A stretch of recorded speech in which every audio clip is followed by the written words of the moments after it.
नमस्कार साथियों, सुदर्शन क्लासेस में आपका एक बार फिर से बहुत बहुत स्वागत है। और मित्रों, आज मैं आपके सामने बायोलॉजी के कुछ ऐसे टॉपिक्स लेके आया हूँ जो नीट के एग्ज़ाम में आपसे पूछे जाएंगे और मैं इसको बड़ा डीपली पढ़ाऊँगा। मित्रों, आप ध्यान से कॉपी पेन लेके बैठे। यदि आप इन चीज़ों को पढ़ते हैं तो आप किसी भी इंस्टीट्यूट या कोचिंग सेंटर को ज्वाइन करते हैं तो आपके सिर के ऊपर से कुछ भी नहीं जाएगा। तो आप पहले से इनकी तैयारी ज़रूर करें और इनको याद करें, नोट ज़रूर कर लें कॉपी में। ठीक है मित्रों, तो शुरुआत करते हैं अपन यहाँ पे ब्लड से।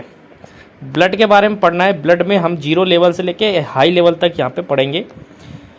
तो सबसे पहले यहाँ पे देखिए स्टडी ऑफ ब्लड। ब्लड का जो स्टडी है वो क्या कहलाता है। जैसे मान लीजिए सॉइल का स्टडी क्या होता है, हार्ट का स्टडी क्या होता है, बोन का स्टडी क्या होता है, इसी प्रकार ब्लड का स्टडी जो होता है वो क्या कहलाता है। तो इसको आप आंसर देंगे हेमाटोलॉजी। ठीक है। The process of blood formation is called.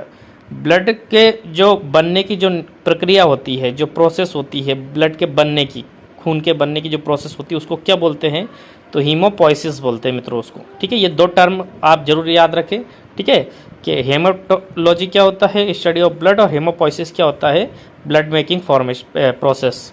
ठीक है, आगे देखिए यहाँ पे जैसे ब्लड मेकिंग कहाँ पे होता है। तो सबसे पहले देखिए यहाँ पे एम्ब्रियोटिक स्टेज। एम्ब्रियोटिक स्टेज का मतलब होता है मित्रों जब बच्चा पेट में रहता है, माँ के गर्भ में रहता है और वो बहुत छोटा है, जब उसके शरीर के अंग नहीं बनते तो बॉडी में बोन्स नहीं पाई जाती। बोन्स मतलब हड्डियाँ नहीं पाई जाती, इसलिए इस स्टेज में ब्लड बोन मैरो में ना बनकर यॉक सेक में बनता है। ठीक है, ये मेरी तरफ से बहुत इंपॉर्टेंट क्वेश्चन है मित्रों। एम्ब्रियोटिक स्टेज में ब्लड कहाँ बनता है, तो आप इसका आंसर देंगे यॉक सेक। ठीक है, ये मेरी तरफ से इम्पोर्टेंट है क्योंकि बहुत सारे बच्चों को यही पता है कि बोन मैरो में ही ब्लड बनता है। बहुत सही बात है, लेकिन एम्ब्रियोटिक स्टेज में पूछे तो आप यॉक सेक बताएंगे। ठीक है, इसके बाद आगे देखिए मित्रों, ब्लड मेकिंग में बॉडी पार्ट्स बनने के बाद ब्लड सेकेंडली दूसरी जगह पे कहाँ पे यकृत में बनने लग जाता है। ठीक है, देखो लीवर जो होता है, लीवर में बनता है सेकेंडली, पहले यॉक सेक में, फिर बनता है सेकेंडली किसमें, लीवर में। ठीक है, बोन्स यानी हड्डी बनने के बाद ब्लड जो है बोन मैरो में बनता है फाइनली। और हमारे शरीर में जो हम बड़े हो जाते हैं तो अभी भी बड़ी बड़ी हड्डियों में ही खून बनता है। उसके बीच में एक लिक्विड टाइप का पाया जाता है, उसे बोन मैरो बोलते हैं। उसको भी मैं आपको आगे बताऊंगा। ठीक है, इसके बाद आगे देखिए हीमोपोइटिक टिश्यूज। हीमोपोइटिक टिश्यूज क्या होते हैं। The tissues in which blood is constructed are known as haemopoietic tissues. ऐसे टिश्यूज जिनमें ब्लड बनता है उनको हीमोपोइटिक टिश्यूज बोलते हैं। और इनके एग्जाम्पल जो अपन ने पढ़े अभी वही यॉक सेक, लीवर, बोन मैरो, ये हीमोपोइटिक टिश्यूज है। ठीक है, एडल्ट्स में लॉन्ग बोन्स में ही ब्लड बनता है, यानी कि जो बड़े बड़े हो जाते हैं, हमारा शरीर बड़ा हो जाता है तो लंबी लंबी जो हड्डियाँ है जैसे फीमर हो गई, ह्यूमस हो गई, रेडियस अल्ना हो गई, और इसके बाद में टिबिया फिबुला हो गई, ये बड़ी बड़ी हड्डियों में क्या बनता है, खून बनता है। ठीक है, इसके बाद आगे देखिए मित्रों, important facts about blood. Total amount of blood कितना रहता है, तो 5 से 6 लीटर के आसपास ब्लड रहता है हमारे शरीर में। पीएच वैल्यू कितनी होती है, तो मित्रों ये बताएंगे आप 7.4। ठीक है, पीएच वैल्यू क्या होती है ये एसिड बेस वाले चैप्टर में मैं आपको बताऊंगा।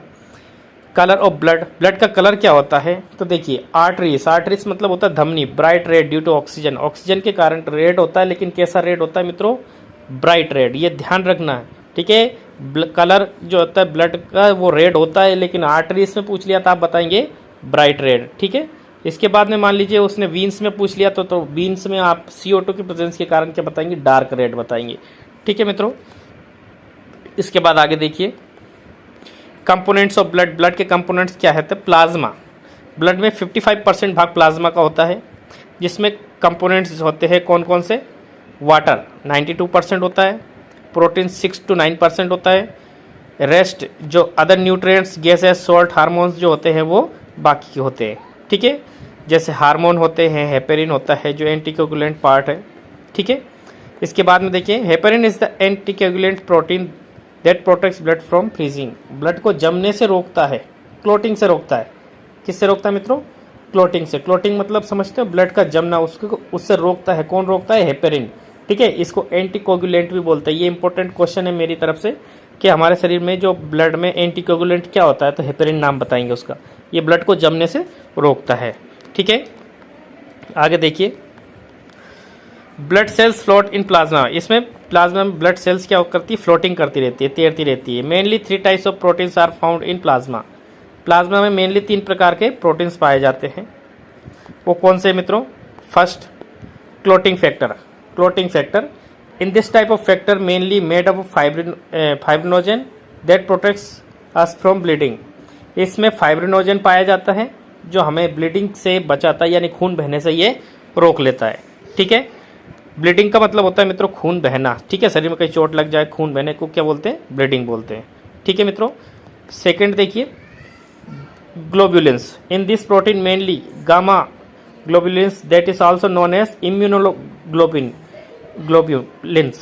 इम्यूनोग्लोब्युलिन्स का मतलब क्या होता है मित्रों? ये एक प्रोटीन है जो हमारे शरीर में एंटीबॉडी बनाता है। एंटीबॉडी का मतलब शरीर में रक्षात्मक, यानी वायरस से, बैक्टीरिया से लड़ने के लिए एंटीबॉडी का निर्माण करता है। तीसरा जो होता है एल्ब्यूमिन्स होता है। This protein works of osmotic balancing in water. हमारे शरीर में पानी का जो मात्रा होती है, लेवल होता है, उसको क्या करता है? बैलेंस करता है। ठीक है, water level in our body में क्या करता है? बैलेंसिंग का काम करता है। ये ना पानी बढ़ने देता है ना घटने देता है। अब देखिए आरबीसी की बात करते हैं मित्रों। आरबीसी, डब्ल्यूबीसी और प्लेटलेट्स, इन तीनों की बात हम अगले वीडियो में करेंगे मित्रों। ठीक है, और उसमें मैं आपको बताऊंगा आरबीसी कहाँ बनती है, इनके फंक्शंस क्या होते हैं, और डब्ल्यूबीसी के बारे में टोटल चीज़ें हम बताएंगे, इनका टोटल अमाउंट कितना होता है, कितने नंबर्स होते हैं।